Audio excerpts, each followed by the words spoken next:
Watu wengi wanaamini ukatili ni kupigwa tu, lakini ukweli ni kwamba kuna aina nyingi sana za ukatili ambazo pia watu wengi hawazifahamu. Karibu Jifunze Salama. Kama ilivyo ada, leo ni siku ya Jumatano na siku ya Jumatano ni maalum kabisa kwa ajili ya watu wazima. Siku ya leo huwa tunaongelea na kuangalia changamoto mbalimbali ambazo wanakutana nazo watu wazima.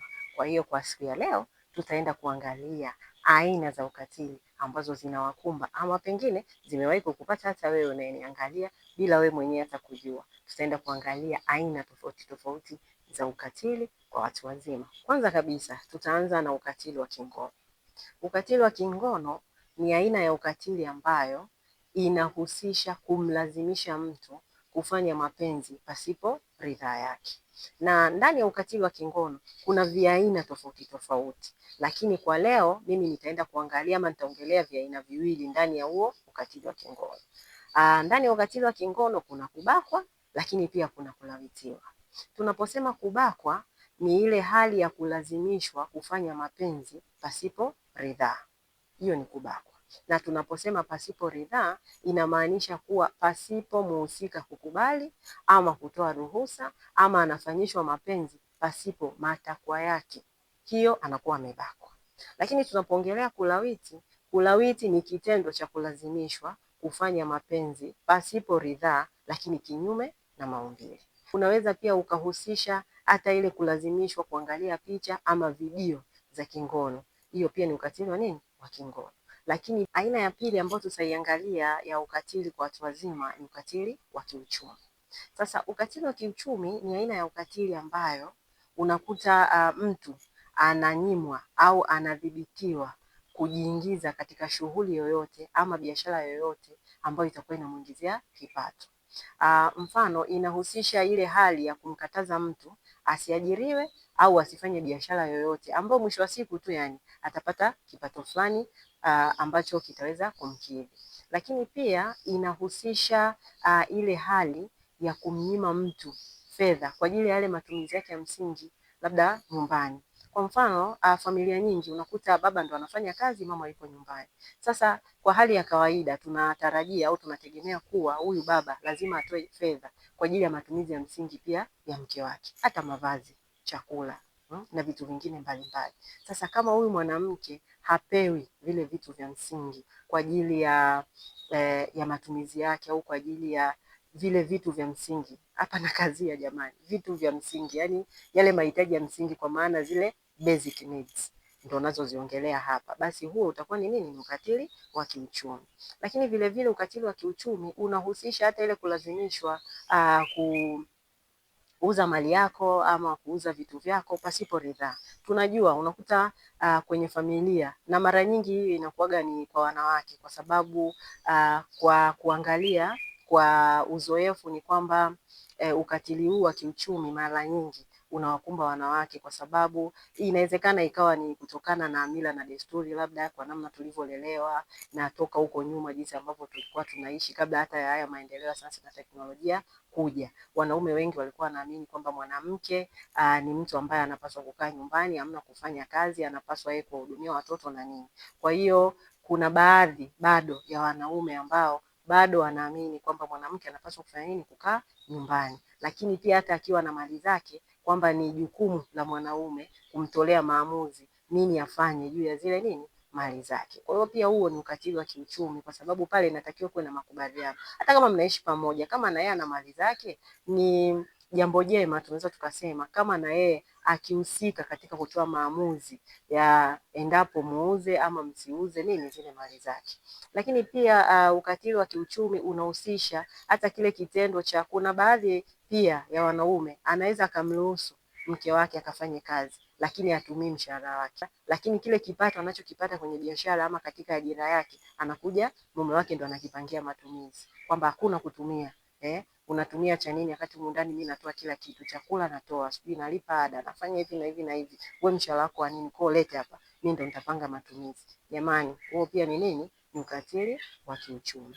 Aina nyingine ya tatu ambayo tutaiangalia ni ukatili wa kimwili. Sasa ukatili wa kimwili ni aina yoyote ya ukatili ambayo inakuwa inaumiza ama kudhuru nini mwili.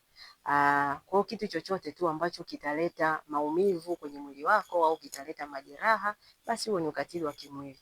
Mfano, kuna watu siku hizi wanapenda sana kutumia silaha, au wanamchoma mtu au wanampiga mtu labda na magongo au fimbo, mtu anaweza akapigwa na fimbo. Wote ni ukatili wa nini? Wa kimwili.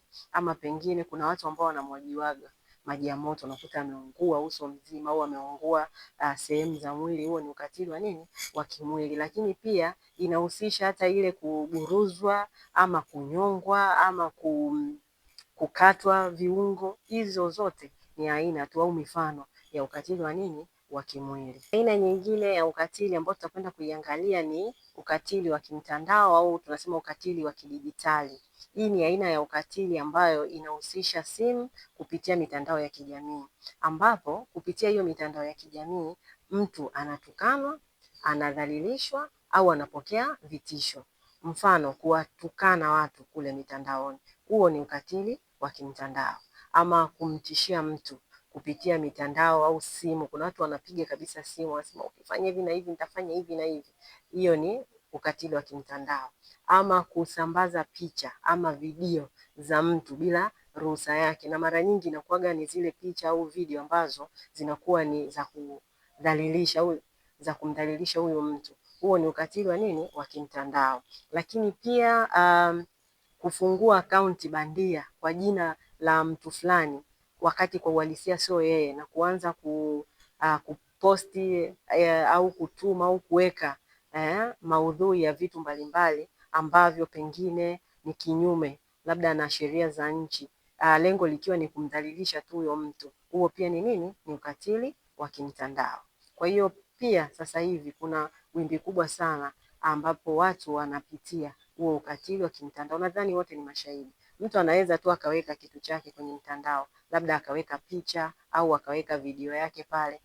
Njoo huku kwenye comment, soma pale. Aina ya tano na ya mwisho ya ukatili kwa watu wazima kwa leo, tutaenda kuangalia ukatili wa kihisia. Ukatili wa kihisia ni aina yoyote ya ukatili ambayo inaumiza hisia za mtu, lakini pia wakati mwingine inaumiza hata akili, kwa maana ile kujiuliza au kujifikiria muda mrefu, kwa sababu mara nyingi vitu ambavyo vinamuumiza mtu hisia zake huwa hata kwenye akili pia vinamuumiza, kwa maana ukishaona tu umeanza kujiuliza, hivi amenichukuliaje? Hivi amenionaje? Hivi kwa nini? Lakini hivi mimi ningemfanyia hivyo angelichukuliaje hili swala? Hivi kwa nini? Ujue hapo tayari umeshakatiliwa kihisia. Kwa hiyo chochote ambacho mtu atakifanya cha kukudhalilisha, cha kukufanya ujione hauna thamani, cha kukufanya ujione wewe sio bora kuliko labda mtu mwingine, huo ni ukatili wa nini? Wa kihisia. Na ndio maana tunaona matusi yote ambayo huwa tunatukana au tunawatukana wengine, huwa mara nyingi hatujisikii vizuri tunapokuwa tunatukana. Huo ni ukatili wa nini? Wa kihisia. Lakini mtu akisema maneno ya kukufanya ujione huna thamani au ya kukufanya ujione kama vile mjinga au ujione kama vile wewe huna akili, huo ni ukatili wa nini? Wa kihisia. Mfano tunaweza nikatolea, unakuta labda pengine mmepewa kazi labda au mmepewa mfanye jambo fulani, inaweza ikawa kwenye biashara au inaweza ikawa kwenye ofisi fulani, alafu mtu mwingine kwa utashi wake kabisa ananyanyuka tu anasema mimi sitaki kufanya kazi na fulani kwa sababu mimi namuona kabisa huyu hataweza kufanya. Yule mtu lazima asijisikie vizuri. Ule ni ukatili wa kihisia. Ama pengine hata kwenye biashara, mimi bana huyu mimi simtaki. Yaani nikifanya gani biashara mambo yangu hayaendi kabisa. Yaani biashara haitotoka. Au ile jambo yani halitofanikiwa. Jamani, huo wote ni ukatili wa nini? Wa kihisia. Kama umependa elimu hii, basi usiache kutufuatilia katika chaneli yetu ya Jifunze Salama. Bonyeza neno subscribe pale. Utakuwa tayari umeanza kutufuatilia na utaweza kuona video zetu zote za nyuma zilizopita, lakini pia utapata fursa ya kuona video zetu ambazo zitakuja huko mbeleni. Lengo likiwa ni moja tu, kukusaidia wewe uweze kujilinda na ukatili. Na ndio maana Jifunze Salama tunasema kujua ni kujilinda. Lakini pia usiache kushare, usiache kulike na kuacha komenti yako pale. Share kwa watu wengine ili pia na wao elimu hii iweze kuwafikia. Lakini acha komenti yako pale, hebu tuambie leo kiukweli kabisa, katika hizi aina za ukatili ambazo tumezipitia leo, ni aina gani ya ukatili ambayo wewe umewahi kufanyiwa. Lakini pia kwa wale ambao wamewahi kufanya ukatili, ni aina gani ya ukatili ambayo wao wamewahi kuwafanyia wengine, kwa sababu naamini kabisa hapa hapa kati yetu kuna wakatili na kuna wale ambao wamekatiliwa. Lakini kwa wasionijua, mimi kwa jina naitwa Anastasia Donald, ni afisa ustawi wa jamii, lakini pia ni mbobevu katika utoaji wa msaada wa kisaikolojia na kijamii. Msaada ambao unalenga kumsaidia mtu yoyote ambaye anakuwa anapitia changamoto,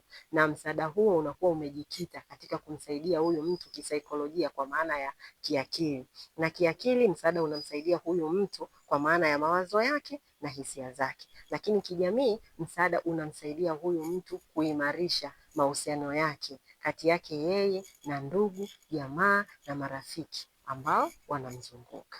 Jifunze Salama tunasema kujua ni kujilinda.